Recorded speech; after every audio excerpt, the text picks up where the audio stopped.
Imagine this. It's still dark. You are walking towards the shoreline on the north shore of Oahu. The road is lined up with cars. Some people slept in vans, others camped on sidewalks. You hear the distant thud of the ocean, a kind of thunder you feel more than you hear, and sacred events in all of surfing. It only runs when the waves are truly massive, and when they do, it becomes a kind of national holiday in Hawaii.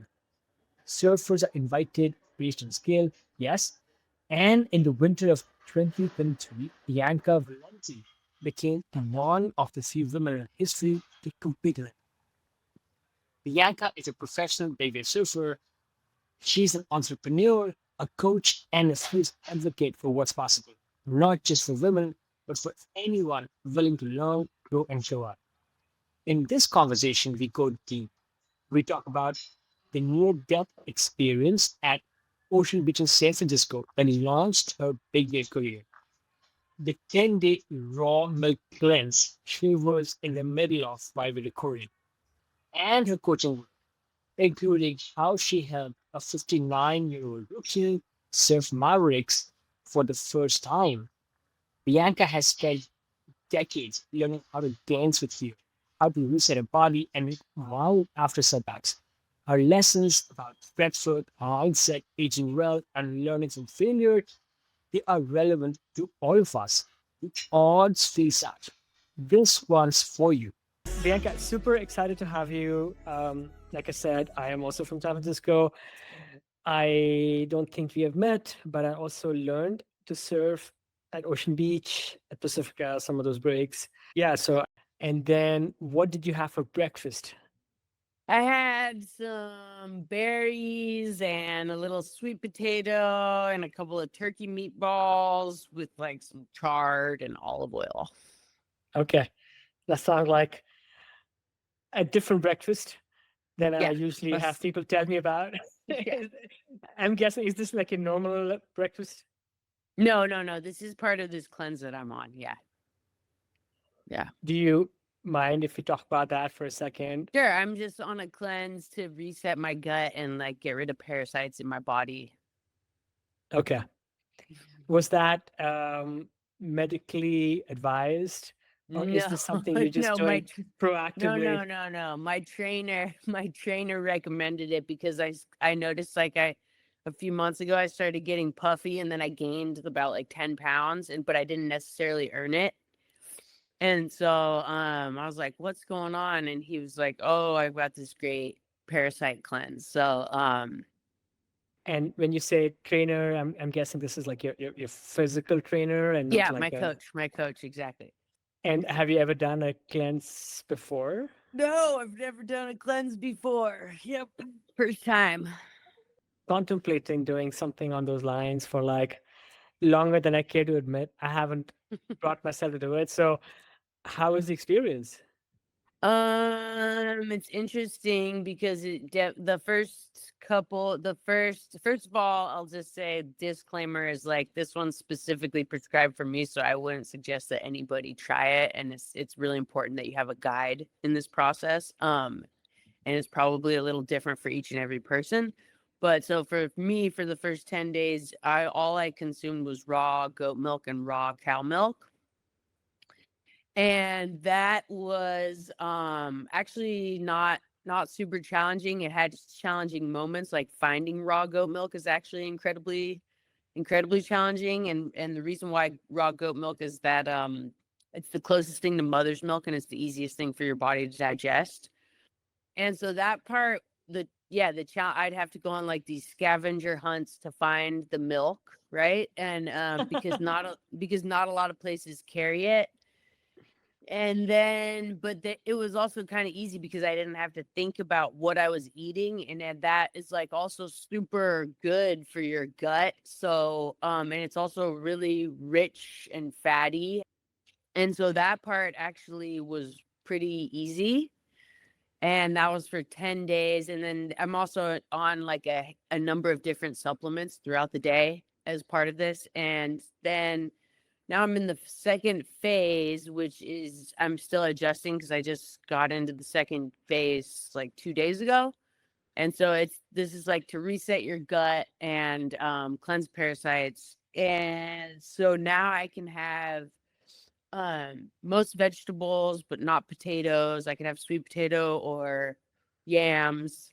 I could have berries, no other fruit, and then I can have any like meat or fish that I want, not eggs though. But no salt, no sugar, and I can have 2 cups of black coffee a day. So, and I'm on a handful of different supplements, so I'm still just adjusting to it, and it requires some meal planning and and I can only bake, boil, broil, or grill my food, no pan, no using the pan. So yes, I think I'm just still adjusting to it, and it's a challenge. I've got 11 more days left. My head is just spinning Y- as you speak about it. I mean, just that one thing, like not being able to add salt Yeah, to one's food. that's the I can't imagine. hardest. That's the hardest part for sure. Yeah, Eh, I don't exactly understand why, but like I said, I'm putting my faith in my guide, and I know there's a lot of other cleanses that where like salt is restricted, and I'm aspiring entrepreneur, just hustling, trying to figure out how to keep supporting myself as a big wave athlete, and that's kind of who I am in a nutshell. I didn't get a chance to ask you this though. So while you're doing this cleanse, are you allowed to exercise and maybe surf? Yeah, I have been. And so I think that also like I probably overdid it a couple of times, and then like yesterday I was very tired. I had like a rest day for me, and then today I did some light activation this morning, but I skipped the gym today. Okay. Yeah. Okay, got it. Because yes, exercise and in your case surf is also some yeah, part of the ritual that keeps us mentally healthy. Yeah, so if you take that away, then that can make things, extra challenging. Yeah, no, I mean, only time I would say I would need a cleanse from surfing is if I was burnt out, which I have definitely experienced before when I was 16. And so sometimes, if you're going out in the water and you're not loving it, then it's probably a good time for a break. When I was surfing more regularly, I loved the feeling of surfing fasted, early in the morning, like Mm, driving out to the beach. But then I would look forward to having like, that big hearty breakfast after. But in your yeah. case, in your case, at least for these few days, that changes because you're Yeah, still I don't on this cleanse. I personally don't do well fasted anyways. And I'm not sure if it's because I'm a woman, but I know a lot of guys like to do that. But if I go out surfing without any food, I just like kind of crash and burn. So definitely always like to have a light breakfast. Bianca, I know you have probably like told your origin story like 100 times, so I won't ask for full replay. But I am curious, was there a moment early on when you felt like this is it? That was ocean or surfing wasn't just something that you loved. Oh, well, I mean, I started surfing when I was 7, and I got a poster of Kelly Slater that very week, and that was in 1992, and it was his first world title. So I got this poster, put it on my wall, and it was like Kelly Slater, world champion, 1992. He was 21 years old, and that was like the moment I knew that I wanted to be. So your mom sounds like a trooper. Was she pushing you into waves as No, no, you were no, a no, young no, no, child? no, no, no. No, I was standing up on a boogie board, and basically she was like, "Hey, do you want to try a hard board?" And I said, "Yeah." And so she said, "Okay, we have a $75 budget for it." And so we went around to all the local surf shops. There weren't very many at the time, 3, I think. And nobody had anything for $75 except for this one board that was covered in skull and crossbones. And so I was 7 years old, and that was really scary. And I was like, I can't ride that. That's way too scary. But the guys at the surf shop just said, come back tomorrow and it'll look totally different. So we went back the next day and it was all white. And then we went down to Doheny Beach, which is a great beginner beach in Dana Point. And my mom basically just put her chair at the water's edge and said, okay, don't make me come and rescue you. And that was it. Mm. So I was on my own. Yeah. As you were growing up, you continued surfing. I'm curious, were there any things that changed for you, that changed your choices, for your family's choices, to allow you to pursue this dream, this passion to. I luckily, like, Dana Point is right on the water. And so things that my mom did were like, it wasn't so serious like you see the kids nowadays, if that's what you're getting at. It was more like I still played every other sport, like, any soccer, baseball, tennis, golf, whatever. I wanted to play all the sports, skateboard, snowboard, but I was really most passionate about surfing. And so to create community, we joined this, there are these longboard clubs up and down the coastline of California. And they're really nice, like, family clubs, because she didn't surf and nobody in my family surfs. So she was like, okay, like, how do I create community for my child who loves this sport? And I think she also just saw, like what you're saying, like how healthy it was for my mindset and my spirit, my wellness. She saw that really early on. And so that's why she was always encouraging me, like, if you want to go surfing before school, you got to get up now, and taking me to contests on the weekends. So we joined this club called the Doheny Longboard Surfing Association Club. And those are just like, you meet once a month, there's a meeting, and then you pick up trash on the beach. And like at that time, Surfrider Foundation was just starting. And so, and people were still smoking tons of cigarettes. So we'd just be like pretty much picking up cigarette butts. So, and it was a different community from the people who I was going to school with. And so I think that was just, she saw that there was value in that, and having like different groups of friends, a different community. And then, I started competing when I was 9. And whenever there were contests, she would take me, and I was competing with the boys. There was no girls divisions back then. But I mean, no, I mean, school was always the top priority, but I just loved surfing. And I actually really wanted to be like a pro surfer, pro skateboarder, pro snowboarder. I thought like I could do the trifecta. And then, as I got older and you start slamming on the skateboard and you're like, oh, this really hurts. And then snowboarding, I would get up there, but not often enough. And so by the time I was 13, I was like, that's when I started surfing year round and getting sponsors, and yeah, that's kind of like, Is there like a story that you can share on how did that transition take yeah. place?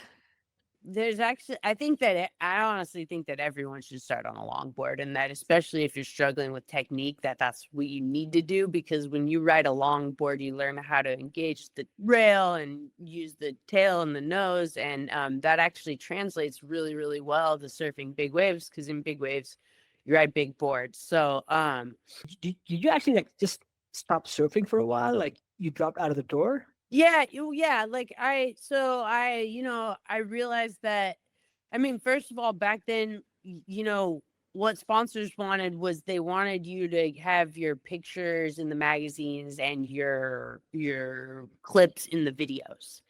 But if you didn't have them, if you were a woman and you didn't have the model type image, even if you did, I mean, I subscribed to everything. I subscribed to Surfing, Surfer's Journal, Pacific Law, like whatever magazines were out there. Those were the main three. I had a standing subscription for years. And like I said, I would buy any shortboard, longboard, any VHS video that I could get my hands on. I was buying it. And it just clicked at a certain point where I was like, wait a minute, I buy these magazines every single month, and I'm always flipping the pages looking for other women surfers, and I know they're out there. and the only representation that I see is the woman in the G-string in the reef ads. Is there a moment from your big wave surfing career that you get the most pride from? Most, I mean, yeah, the most pride is definitely winning the fight for equal pay. Yeah. And but then by the way, when I saw my friend get that barrel, that wasn't exactly the moment that lit the fire. That was like where I was like, okay, there's something here. But I actually had a near death experience here at Ocean Beach. That was really the true moment that lit the fire, where I was still in college and I was a senior and I was visiting my friend at UC Santa Cruz, and we it was the first swell of the season in November, and we got up really early and started checking all the spots, and everywhere was crowded, crowded, crowded. And Santa Cruz at the time even had like an even more intimidating localism factor than anywhere else in the state. And so we just started driving north, and we kept driving and driving, and we got to Ocean Beach. You know, when people are coming across the Oregon Trail and they get to California and they're like, Eureka, we found gold. And so I thought, that this was it. I was like, we just struck gold. And so what we had no idea was how big the waves are, because there was no scale, there was no people, and we didn't know what we were doing. And so we were both good surfers at the time already, but not didn't have the right gear and weren't prepared to go out into what we went out in. So we just, we paddle out, and we actually choose, like I was already a lifeguard, and so I knew the ocean, and so jump into a rip and have a nice, pretty easy paddle out. And then there's this one really big whitewater, like 15 feet of whitewater.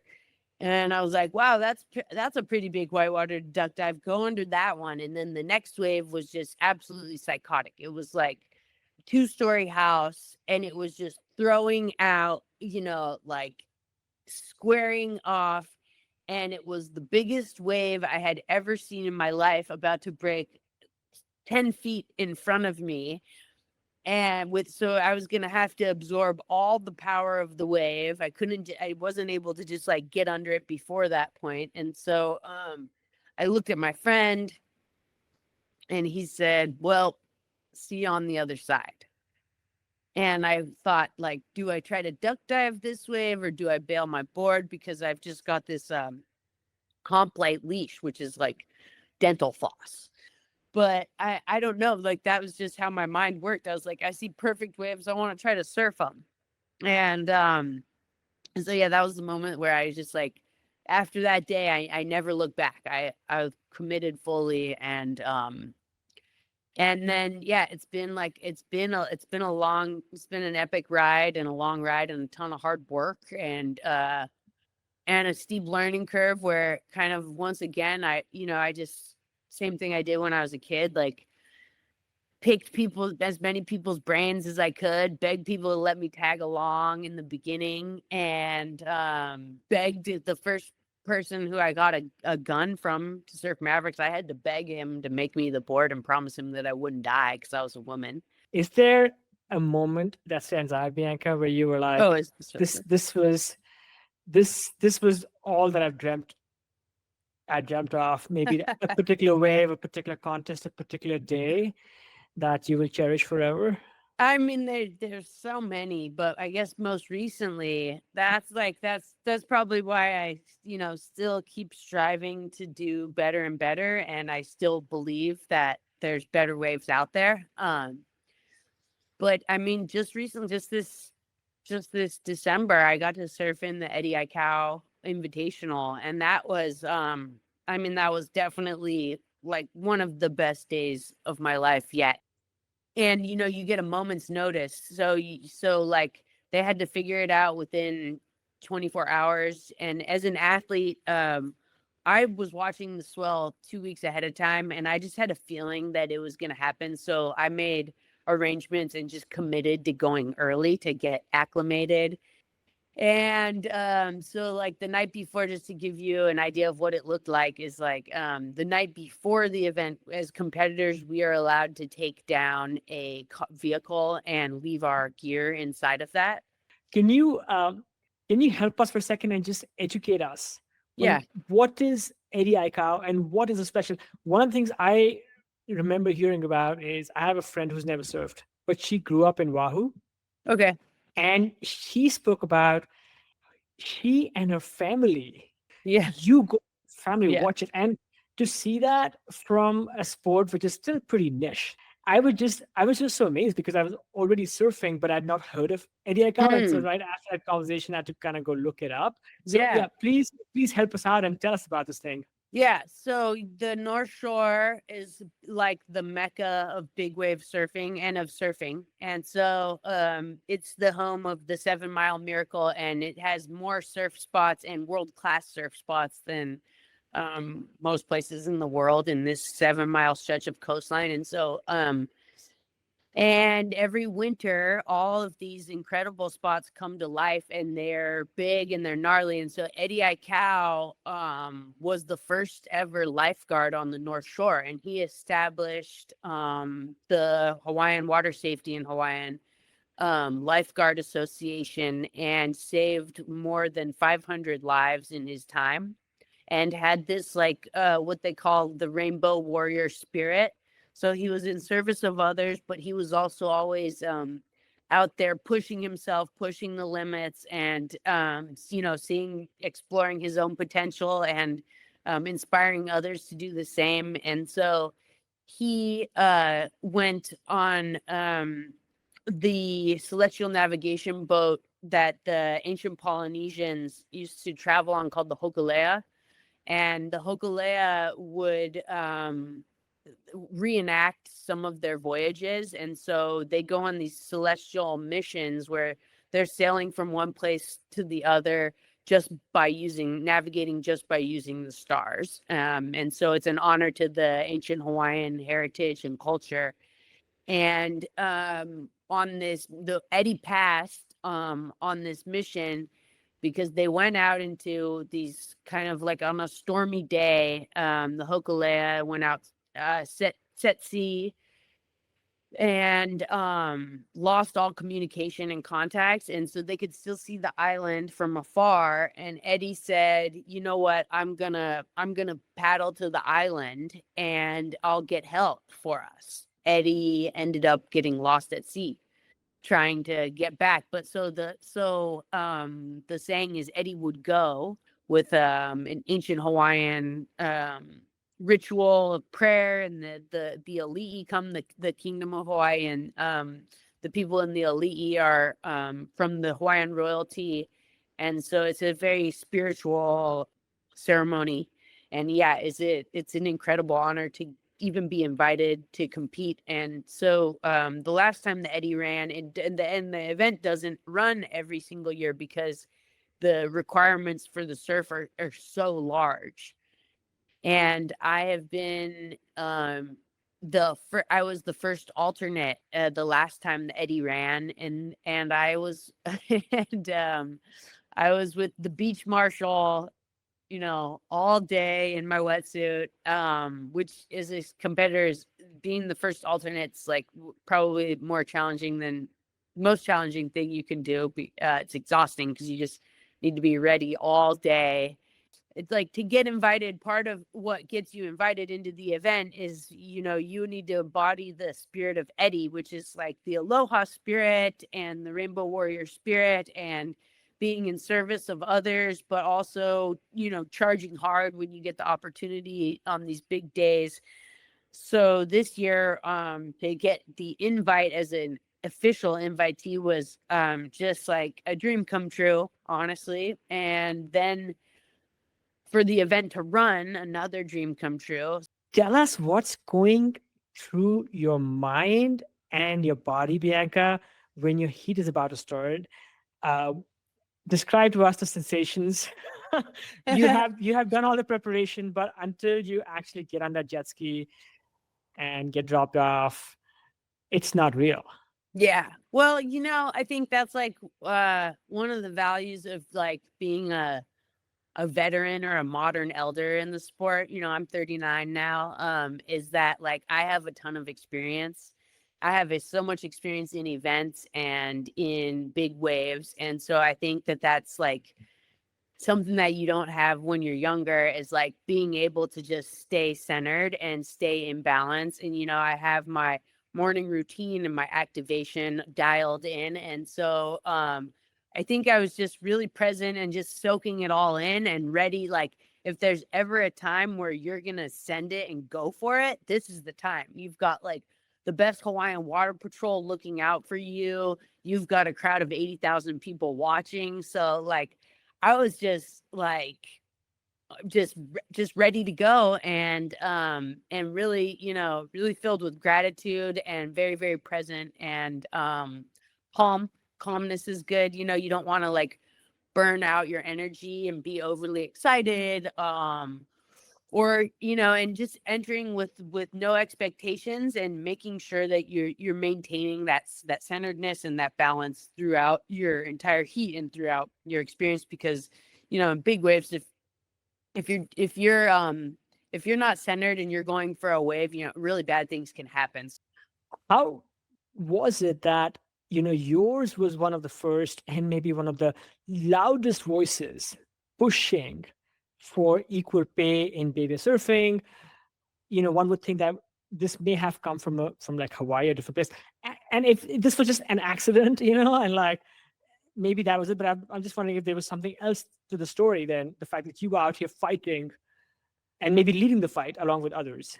I think my voice was definitely not the first, and there have been women advocating and for access and equal pay since the beginning of the sport, honestly. But I think the main difference with our strategy was that we were for women who showed the power of what happens when you support each other and you stick together.